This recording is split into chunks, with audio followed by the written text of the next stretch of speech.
professional.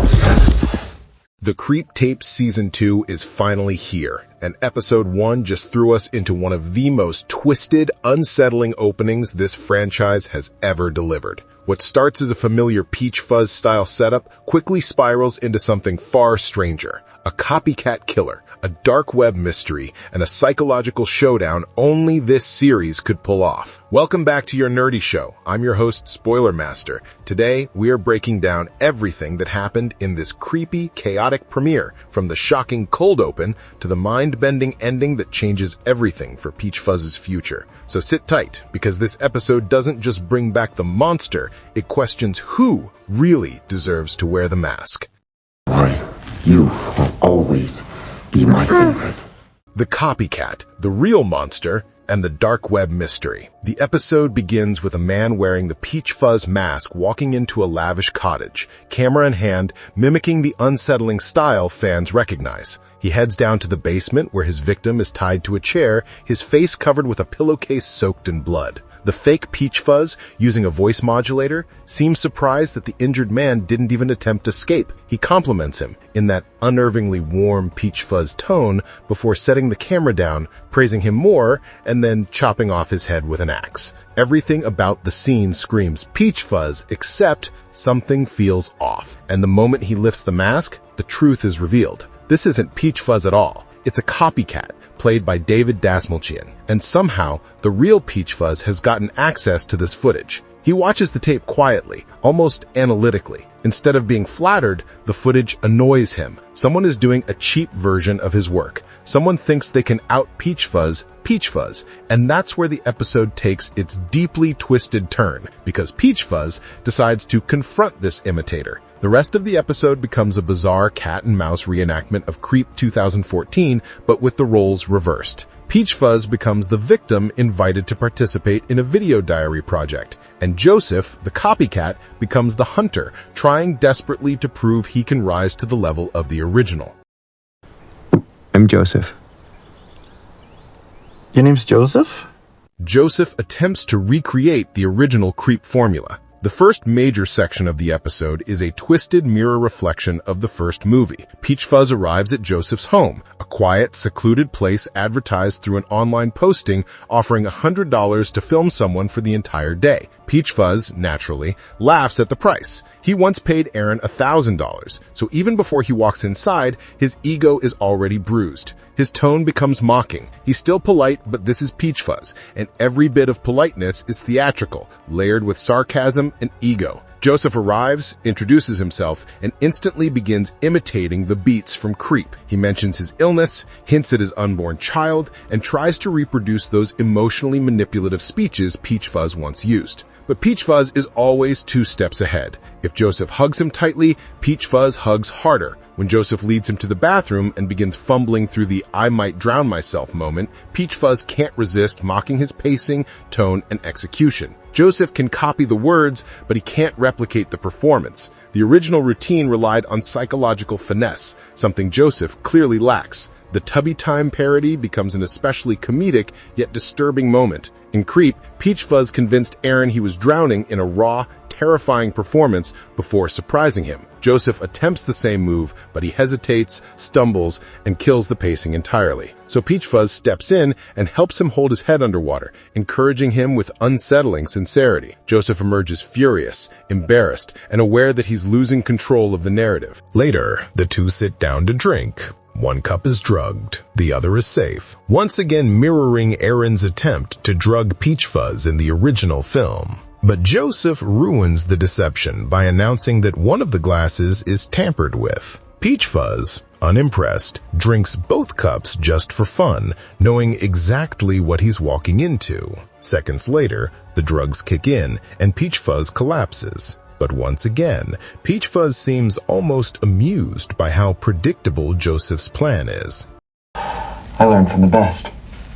The best of the best. Do you want to see? The basement, the power shift, and the truth behind the tape. What follows is an almost theatrical showdown between master and imitator. Joseph drags Peachfuzz to the basement, ties him to a chair, puts a gag in his mouth, and begins his dramatic villain speech. He tells Peachfuzz that he has studied his methods, acquired old footage from the dark web, and perfected the craft by watching the original killer's work. He admits he is not yet at the level of the real Peachfuzz, but he insists that he's improving. Then, in a symbolic moment, he raises the axe, ready to claim victory over his idol. But this is where Peachfuzz flips the script in the most Peachfuzz way possible. He gestures for Joseph to remove the gag, promising advice. Joseph, overconfident and still believing he has the upper hand, removes it, and Peachfuzz immediately begins dismantling him psychologically. First, he reveals that at no point was he fooled. Second,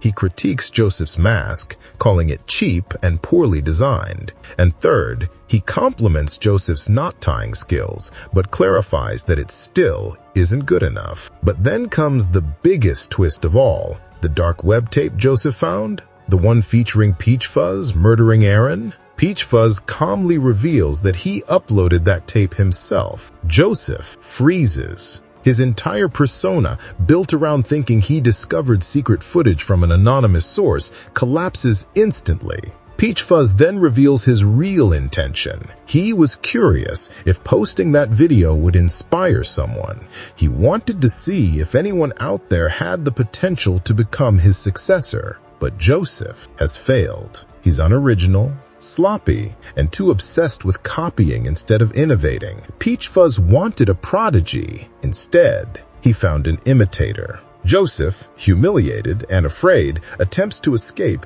but Peachfuzz stops him with a casual warning. It's pointless. Joseph sits back down, defeated. In one final, devastating blow, Peachfuzz gives Joseph a chance to salvage the day by doing something unexpected, something bold, something only a true killer could do. Peachfuzz hands Joseph the axe, and Joseph, in one final attempt to prove he is worthy, does the unthinkable. He performs the Peachfuzz dance, that unsettling childlike ritual, and then buries the axe in his own skull. It's not Peachfuzz who kills him. Joseph kills himself in a desperate attempt to impress his idol. The real Peachfuzz watches it all unfold with a mix of sorrow, disappointment, and almost paternal pity. I found this on the dark web a couple years ago. Oh, he blurred out his...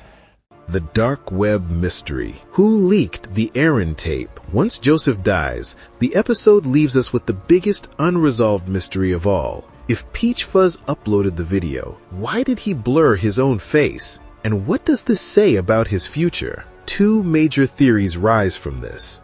Theory 1, Peachfuzz leaked the tape intentionally. He blurred his face because even though he's bold, he isn't stupid. By uploading the tape, he wanted to test the world, to see if anyone was studying him, preparing to follow in his footsteps. Joseph was a failed experiment, a disappointment, but maybe others are watching. Maybe season 2 will follow Peachfuzz hunting for someone truly worthy of becoming his successor. Theory 2, someone else leaked the tape. Someone with access to Peachfuzz's cabinet of tapes. Someone who wants to expose him. Someone who wants to draw him out. And the most likely candidate is Sarah from Creep 2. She is the only survivor Peachfuzz respects. The only opponent who escaped him with wit rather than luck. If Sarah is back, then season 2 may be building toward a long-awaited confrontation between Predator and Survivor. The episode ends not with a kill, but with a question. Who exactly is pulling the strings behind these tapes? Is Peachfuzz facing a copycat problem or an enemy? And is he preparing to choose an heir or preparing for a showdown? Whatever the truth is, season 2 has kicked off with one of the most surprising, unsettling, and layered episodes in the franchise. A subversion of the original story, a commentary on copycat killers, and a reminder that Peachfuzz is one of horror's most unpredictable monsters. More mysteries are coming, and now the hunt truly begins.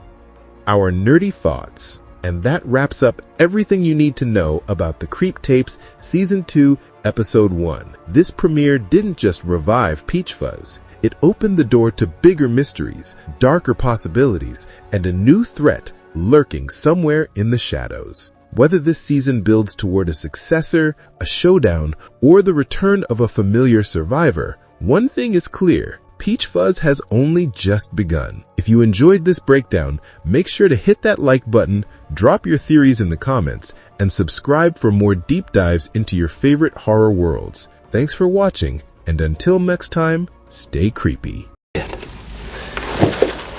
I lived it! No, what the heck, I'll laugh anyway.